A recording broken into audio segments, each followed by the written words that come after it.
నేను ఈ వీడియోలో ముఖ్యంగా తెలంగాణ రాష్ట్రానికి సంబంధించి నీట్ కౌన్సిలింగ్ గురించి మాట్లాడుతాను. ఈ వీడియో చివరిదాకా చూడటానికి ప్రయత్నించండి. నేను మీకు లాస్ట్ క్లాస్ కౌన్సిలింగ్ గురించి చెప్తాను. ముందుగా దినపత్రికలో వచ్చిన అంశాన్ని మీకు ప్రస్తావించిన తర్వాత నేను వీడియో ఆఖరిలో నేను కౌన్సిలింగ్ ఎప్పుడు జరగవచ్చు అని చెప్పి కూడా మీకు క్లారిటీ తెలియపరుస్తాను. డీటెయిల్స్ లోకి వెళ్ళిపోతే ఎంబీబీఎస్ కౌన్సిలింగ్ పై తర్జన భర్జన అని చెప్పి మనకి ఇవాళ ఒక ప్రముఖ దినపత్రిక వాళ్ళు ఆర్టికల్ అయితే ప్రచురించారు.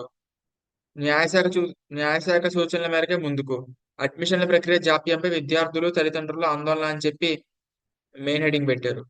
సుప్రీంకోర్టు తీర్పు నేపథ్యంలో ఎంబీబీఎస్ సీట్ల భర్తీపై ముందుకెళ్లాల్సిన విషయమై రాష్ట్ర న్యాయశాఖ అధ్యయనం చేస్తోంది.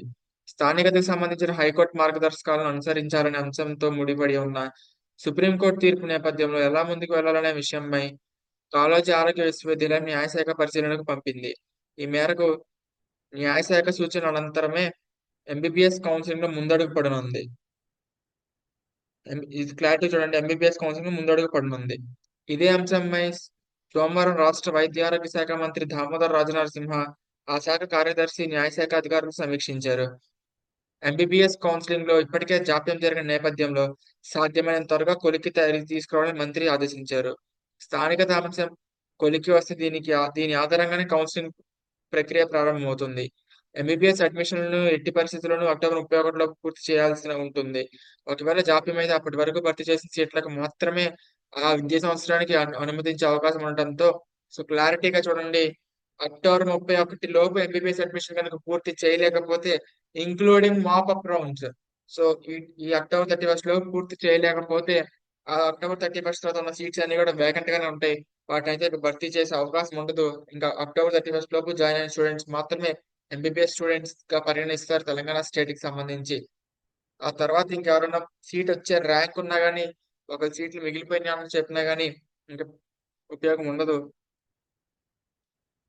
అనేది అవకాశం ఉండడంతో కౌన్సిలింగ్ ఆలస్యమైతే సీట్లు మిగిలి విద్యార్థులకు నష్టం జరిగే అవకాశం ఉంది. దీంతో న్యాయపరమైన అంశాలు త్వరగా కొలిక్కి వస్తే ప్రక్రియ ప్రారంభించవచ్చని భావిస్తున్నారు. ఇప్పటికే కన్వీనర్ కోటా సీట్లకు 17,654 మంది, మేనేజ్మెంట్ కోటా సీట్లకు 6,425 మంది విద్యార్థులు రిజిస్ట్రేషన్ చేసుకున్నారు. వీటితో పాటు సి కేటగిరీ సీట్లు కూడా ఉన్నాయి.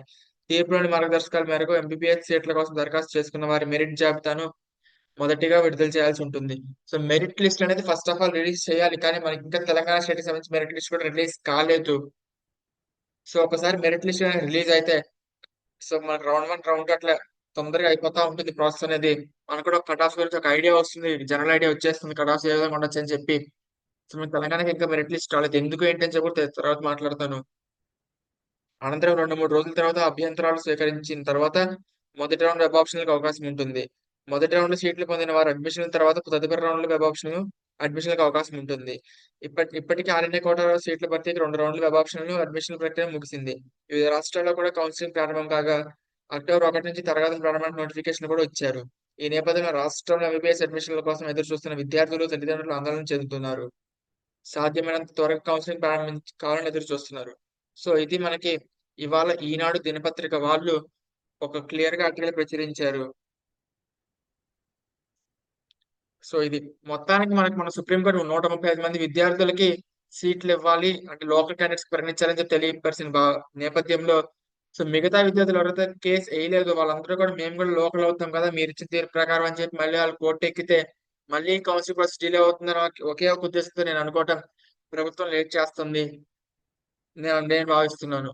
ఎందుకంటే బికాస్ 135 మెంబర్స్ వెళ్ళారు కాబట్టి మరి మేము కూడా అటువంటి కేటగిరీలో పడుతున్నాం, 135 మెంబర్స్ కేటగిరీలో మేము కూడా పడుతున్నాం అని చెప్పి ఎవరైనా విద్యార్థులను మళ్ళీ కోర్టులో కేసేస్తే మళ్ళీ ప్రాసెస్ అనేది ఆగుతా వస్తుంది. కాబట్టి సో తెలంగాణ స్టేట్ గవర్నమెంట్ అనేది వీటిని అంటే మైనర్ వాటిని పరిగణలోకి తీసుకొని అడ్మిషన్ ప్రాసెస్ కంటిన్యూ చేస్తే బాగుంటుంది.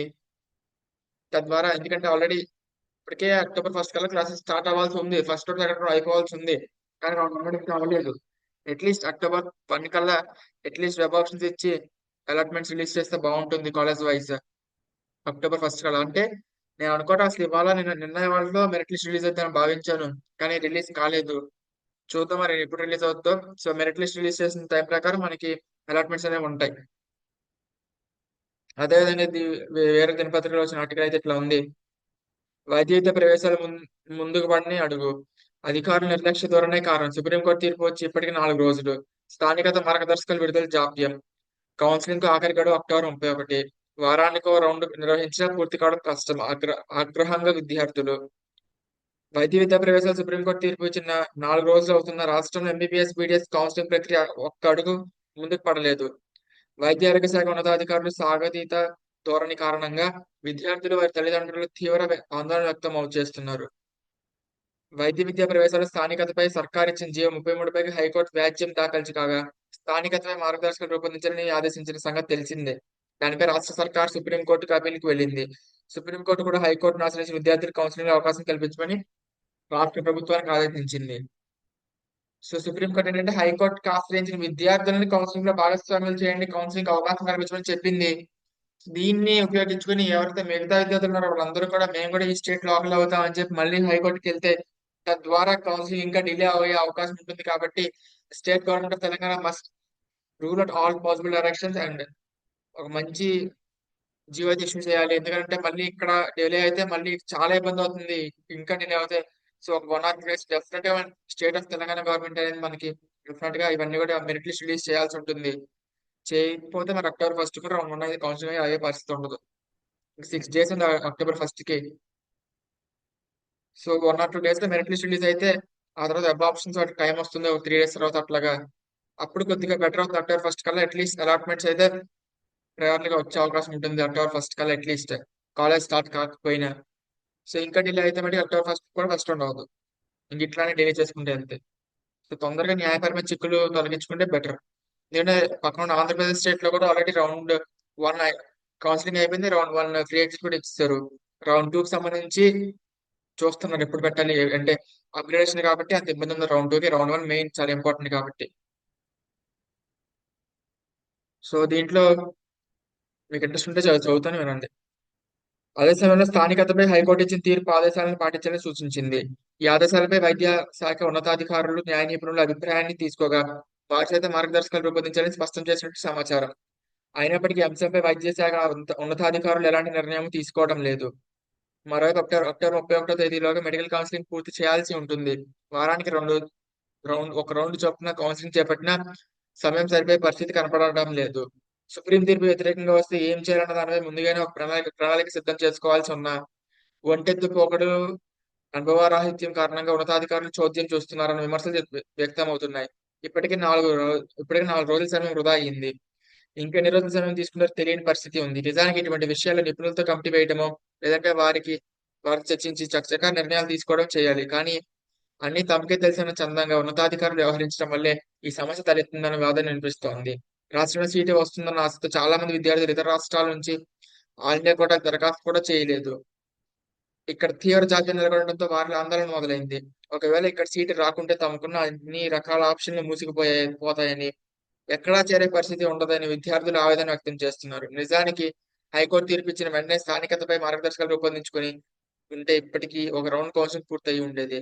హైకోర్టు తీర్పు సుప్రీంకోర్టు అపీల్స్ కు వీళ్ళు అనవసరంగా కాలయాపన చేశారన్న విమర్శలు వినిపిస్తున్నాయి. వాస్తవానికి స్టడీ సర్టిఫికేట్ తో పాటు ఒకవేళ ఇక్కడ చదువుకుంటే విద్యార్థి తల్లిదండ్రులు 10 ఏళ్ల పాటు తెలంగాణలో నివాసం ఉన్నారన్న రెసిడెన్షియల్ సర్టిఫికేట్ సమర్పించాలని నిబంధన పెట్టి ఉంటే గొడవే ఉండేది కాదు. సో ఇక్కడ ఏం చెప్పారంటే క్లియర్ గా గవర్నమెంట్ ఆఫ్ తెలంగాణకి స్టడీ సర్టిఫికేట్ తో పాటు ఒక ఏడాది ఒకవేళ ఇక్కడ చదువుకుంటే విద్యార్థి తల్లిదండ్రులు 10 ఏళ్ల పాటు తెలంగాణ నివాసం ఉన్నారని చెప్పి ఒక రెసిడెన్షియల్ సర్టిఫికేట్ సమర్పించుంటే వాళ్ళు తెలంగాణ లోకల్స్ అని చెప్పి భావించి తెలంగాణ స్టేట్ గవర్నమెంట్ సీట్ ఇచ్చేది. ఇంతవరకు వచ్చేది కాదని చెప్పి ఈ దినపత్రిక వాళ్ళు అభిప్రాయపడ్డారు. సో ఇదిలా ఉండగా రాష్ట్రంలో సరిహద్దు జిల్లాలకు చెందిన విద్యార్థుల బాధ వర్ణతాతీతంగా ఉంది. ఖమ్మం, నల్గొండ, మహబూబ్ నగర్ చెందిన విద్యార్థులు ఏపీలోని పలు జిల్లాలో ఉన్నత విద్యాభ్యాసం చేశారు. ఇప్పుడు వారంతా స్థానికులు కాకుండా పోతున్నారు. వారి విషయంలోని ప్రభుత్వం నిర్ణయం తీసుకోవాలని విజ్ఞప్తులు వెల్లువెత్తుతున్నాయి. సో ఈ పరిస్థితి ఎందుకంటే తెలంగాణకు సంబంధించి ఖమ్మం, నల్గొండ, మహబూబ్ నగర్ ఉమ్మడి జిల్లాల్లో ఎక్కువ మంది కూడా విజయవాడ అటువంటి పరిసర ప్రాంతాలు చదువుకోవడానికి ఇష్టపడతారు. అటు వెళ్తారు. కాబట్టి వాళ్ళందరికీ కూడా చాలా బ్యాడ్ ఇంపాక్ట్ ఉంది. చాలా నెగిటివ్ లాస్ ఉంటుంది. ఎందుకంటే వాళ్ళు ఏ స్టేట్ లోకల్ కాకుండా పోతున్నారు ఇటువంటి నిర్ణయాల వల్ల. తద్వారా తెలంగాణ స్టేట్ గవర్నమెంట్ ఏదో ఒక నిర్ణయం తొందరగా తీసుకుంటే సో ఎంతమందికి సీట్ రావచ్చు అని మెరిట్ లిస్ట్ అనేది చూస్తే మనకు క్లారిటీ వస్తుంది. సో ఇది పరిస్థితి. Thank you. Please like, share and subscribe to this channel.